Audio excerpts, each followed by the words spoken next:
మన దేశం కోసం పోరాడిన స్వాతంత్ర్య సమరయోధులకు, సైనికులకు ఘన నివాళులు.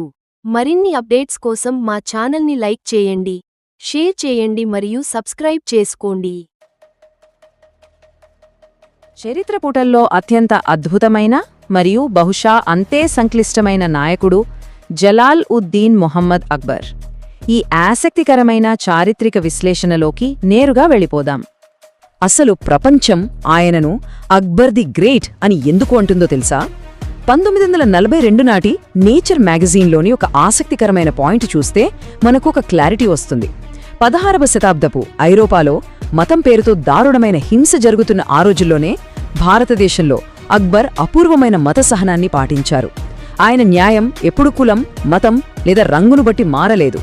ఇది నిజంగా అద్భుతం కదూ? మరి అజ్ఞాతవాసంలో పుట్టిన ఒక బాలుడు ఇంతటి విశాలమైన సామ్రాజ్యానికి ఎలా పునాది వేశాడు మనం అర్థం చేసుకోవాలి కదా. అందుకే ఈ ప్రయాణాన్ని కొన్ని కీలక దశలుగా విభజించి చూద్దాం. ఆ పసివాడైన రాజు ఎలా ఎదిగాడు, గన్ పౌడర్తో సామ్రాజ్యాన్ని ఎలా నిర్మించాడు, సంపదను, పరిపాలనను, అలాగే తనలోని ఒక ఫిలాసఫర్ను ఎలా బ్యాలెన్స్ చేశాడు, వీటన్నిటి గురించి ఇప్పుడు వివరంగా తెలుసుకుందాం. ముందుగా అక్బర్ తొలి రోజుల గురించి మాట్లాడుకుందాం. ఈ గొప్ప నాయకుడి కథ ఏదో ఒక విలాసవంతమైన రాజభవనంలో పూల పాన్పు మీద మొదలవ్వలేదు. అత్యంత అల్లకల్లోలమైన అజ్ఞాతవాసంలో మొదలైంది. 1542లో రాజ్యాన్ని కోల్పోయిన ఆయన తండ్రి హుమాయూన్కు సింధులోని అమర్కోట్ కోటలో అక్బర్ జన్మించారు. 1555లో హుమాయూన్ మళ్లీ తన భూభాగాలను తిరిగి జయించినా దురదృష్టవశాత్తు ఆ మరుసటి ఏడాదే చనిపోయారు. అప్పటికి అక్బర్ వయసు కేవలం 14 ఏళ్లు. ఒక్కసారి ఊహించండి, అంత చిన్న వయసులో అలాంటి గడ్డు పరిస్థితుల్లో ఒక పసివాడు సింహాసనాన్ని అధిష్ఠించాల్సొచ్చింది. ఇక్కడ మనకు సహజంగానే ఒక ప్రశ్న వస్తుంది. ఎంతో బలహీనమైన, అనిశ్చితమైన పరిస్థితుల్లో పగ్గాలు చేపట్టిన ఒక చిన్న బాలుడు అసలు ఆపలేని ఒక మహావిజేతగా ఎలా మారాడు?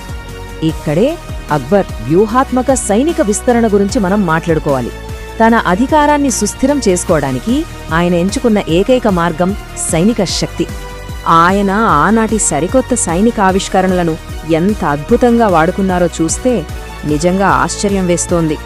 ఆధునిక ఫిరంగులు, తుపాకులను వాడటమే కాకుండా యూరోపియన్లు, ఆటోమన్ల నుండి ఎప్పటికప్పుడు అధునాతన ఆయుధాలను సేకరించారు.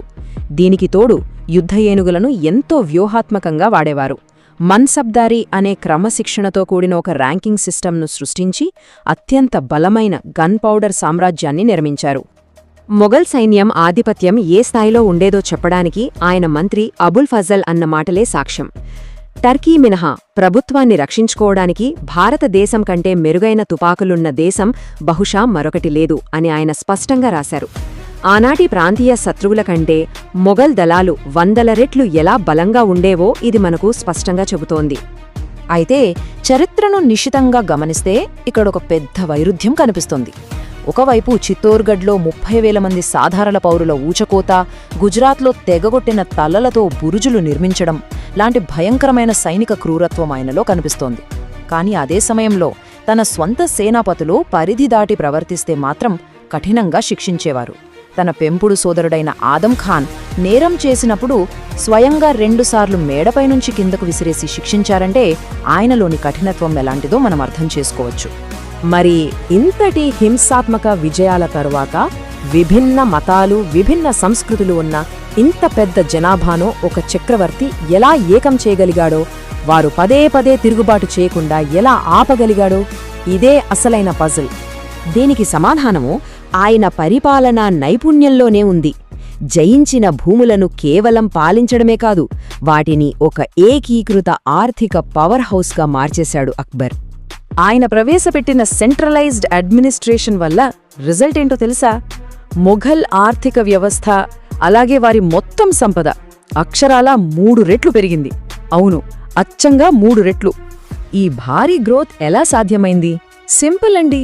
వ్యాపారుల భద్రత కోసం హైవేలో రాహదారులు అనే పోలీసులను పెట్టారు. విదేశీ వాణిజ్యాన్ని ప్రోత్సహించడానికి కస్టమ్స్ డ్యూటీలను బాగా తగ్గించేశారు. ఖైబర్ పాస్ లాంటి ముఖ్యమైన వాణిజ్య మార్గాలను అభివృద్ధి చేశారు. అంతేకాదు, తన ముఖ్య భార్య మరియం ఉజ్ జమానీ నిర్వహిస్తున్న అంతర్జాతీయ నీలిమందు, సుగంధ ద్రవ్యాల వ్యాపారాలకు ఆయన ఇచ్చిన సపోర్ట్ అంతా ఇంతా కాదు. ఇక ఇక్కడొక అద్భుతమైన ఫ్యాక్ట్ చూడండి. అక్బర్కు చదవడం, రాయడం కష్టంగా ఉండే డిస్లెక్సియా సమస్య ఉండేదని చాలామంది చరిత్రకారులు అంటారు. అందుకే ఆయనకు ప్రతిరోజు పండితులు పుస్తకాలు చదివి వినిపించేవారట. కాని ఆశ్చర్యకరంగా ఆయన ఏకంగా 24,000 పుస్తకాలతో ఒక భారీ గ్రంథాలయాన్ని ఏర్పాటు చేసి వాటిని పద్ధతిగా క్యాటలాగ్ చేశారు. ఆయనకున్న విజ్ఞాన దాహానికి ఇంతకంటే గొప్ప నిదర్శనమేముంటుంది? ఆయనలోని ఈ అపారమైన విజ్ఞాన దాహమే ఆయన జీవితంలో అత్యంత ఆశ్చర్యకరమైన పరిణామానికి దారితీసింది. ఆయన్ని కేవలం ఒక రాజు నుంచి ఒక తాత్విక అన్వేషకుడిగా మార్చేసింది.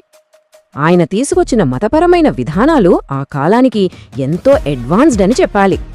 సున్నీ ఉలేమాలతో చర్చలు జరిపి మతపరమైన ఘర్షణల్లో తటస్థంగా ఉన్నారు. రాజ్పూత్ యువరాణులను పెళ్లి చేసుకోవడమే కాదు, హిందువులపై ఉన్న జిజియా పన్నును ఏకంగా రద్దు చేశారు. గోవా నుంచి వచ్చిన జెస్యూట్లకు ఆతిథ్యమిచ్చి న్యూ టెస్టమెంట్ను అనువదించారు. అలాగే జైన గురువుల సూచనతో గోవధను నిషేధించడం లాంటి విప్లవాత్మక మార్పులు తీసుకొచ్చారు. ఈ ఇంట్రెస్ట్ను మరింత ముందుకు తీసుకెళ్తూ 1575లో ఫతేపూర్ సిక్రీలో ఇబాదత్ ఖానా అనే ప్రార్థనా మందిరాన్ని నిర్మించారు. ఇక్కడ అన్ని మతాలకు చెందిన వేదాంతులను, చివరికి నాస్తికులను కూడా దేవుని స్వభావం గురించి చర్చించడానికి ఆహ్వానించేవారు. ఆనాటి ఛాందస్సవాదులకు ఇదొక పెద్ద షాక్ అనే చెప్పాలి. కాలక్రమంలో ఆయన ఈ ఆధ్యాత్మిక ఆలోచనలు దిన్-ఏ-ఇలాహీ అనే ఒక సరికొత్త నమ్మక వ్యవస్థకు దారితీశాయి. ఇస్లాం, హిందూయిజం, జొరాస్ట్రియనిజం మరియు క్రిస్టియానిటీ ఇలా పలు మతాల్లోని మంచి అంశాలను కలిపి సృష్టించిన ఒక యూనివర్సల్ ఐడియాలజీ ఇది. చివరగా ఆయన చారిత్రక వారసత్వం గురించి మాట్లాడుకోవాలి. 1605లో అక్బర్ అనారోగ్యంతో మరణించినప్పటికీ చరిత్ర పుటల్లో ఆయన వేసిన ముద్ర మాత్రం పదిలంగా ఉండిపోయింది.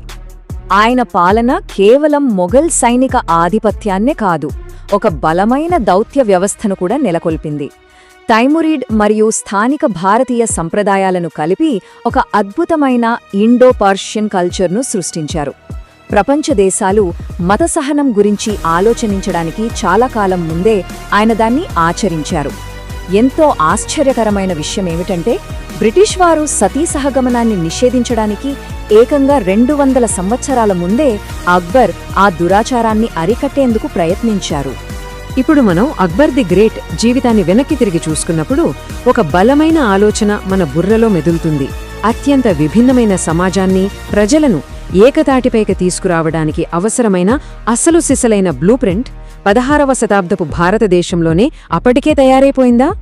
ఈ ప్రశ్నతోనే ఈ చారిత్రక విశ్లేషణను ముగిస్తున్నాను. దీని గురించొకసారి ఆలోచించండి. జై హింద్.